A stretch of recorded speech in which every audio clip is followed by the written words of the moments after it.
In this video, I'm going to show you how you can install the right Prettier extension on VS Code. If this video helps you, please like and subscribe to this channel.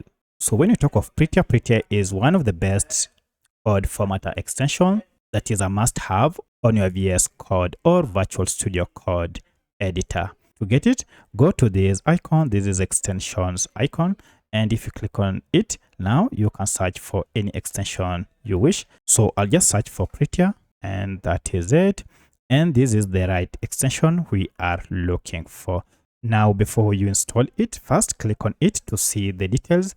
And to know that is the right extension, make sure it is from prettier.io. And at the time of recording this extension had over 67 million active downloads. And this is 2026.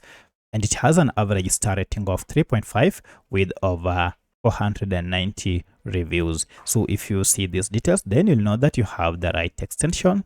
And to get it, click on install here, and this will go ahead and install the extension on your VS Code. So that's how you can install Prettier Code Formatter extension on VS Code. If you have any other question, kindly let me know in the comment section. Otherwise, thanks for watching, and let's meet in the next video.